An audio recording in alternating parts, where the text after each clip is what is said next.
പ്രിയമുള്ളവരെ, ഭാര്യയുടെയും ഭർത്താവിൻ്റെയും ഇടയിൽ സ്നേഹമുണ്ടാവാൻ ഒരു മനോഹരമായ അസ്മാ ഉൽ ഹുസ്നയിൽപ്പെട്ട ഒരു നാമമാണ് നമ്മൾ ഇന്ന് പഠിക്കുന്നത്. ഈ ഇസ്മ ഈ വീഡിയോയിൽ പറയുന്ന വിധം ചൊല്ലിയതുകൊണ്ട് ഒരുപാട് ദമ്പതിമാരുടെ ജീവിതം സന്തോഷത്തിലായിട്ടുണ്ട്. അല്ലാഹുവിൻ്റെ അപാരമായ അനുഗ്രഹത്താൽ ഒരു പുരുഷനും സ്ത്രീയും ഒന്നിച്ചു ജീവിക്കാൻ തുടങ്ങുന്ന പവിത്രമായ ബന്ധമാണ് ദാമ്പത്യം. ഖുർആൻ പഠിപ്പിക്കുന്നത് ഭാര്യാഭർത്താക്കന്മാർ പരസ്പരം ശാന്തിയും സമാധാനവും കണ്ടെത്തേണ്ടവരാണെന്നാണ്. എന്നാൽ ഇന്നത്തെ കാലത്ത് പല കുടുംബങ്ങളിലും സ്നേഹക്കുറവും ചെറിയ പിണക്കങ്ങളും വലിയ പ്രശ്നങ്ങളിലേക്ക് വഴിമാറുന്നത് നമ്മൾ കാണാറുണ്ട്. നമ്മുടെ കുടുംബങ്ങളിൽ സ്നേഹവും കാരുണ്യവും നിറയ്ക്കാൻ അല്ലാഹുവിൻ്റെ തിരുനാമങ്ങളെ മുൻനിർത്തിയുള്ള പ്രാർത്ഥനകൾക്ക് വലിയ ശക്തിയുണ്ട്. അല്ലാഹുവിൻ്റെ അതിമനോഹരമായ നാമങ്ങളിലൊന്നാണ് അൽ വദൂദ്, ഏറ്റവും കൂടുതൽ സ്നേഹിക്കുന്നവൻ എന്നാണിതിൻ്റെ അർത്ഥം.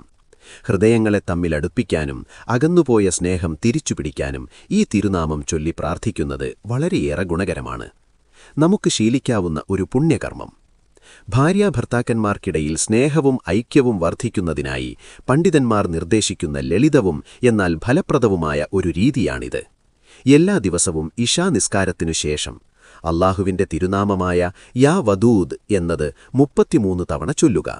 ഇത് 21 ദിവസം തുടർച്ചയായി മുടങ്ങാതെ നിർവഹിക്കുക.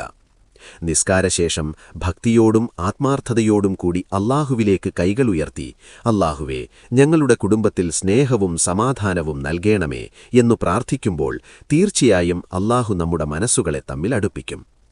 പരസ്പരം വീഴ്ച ചെയ്യാനും സ്നേഹത്തോടെ സംസാരിക്കാനും നാം തയ്യാറാകണം.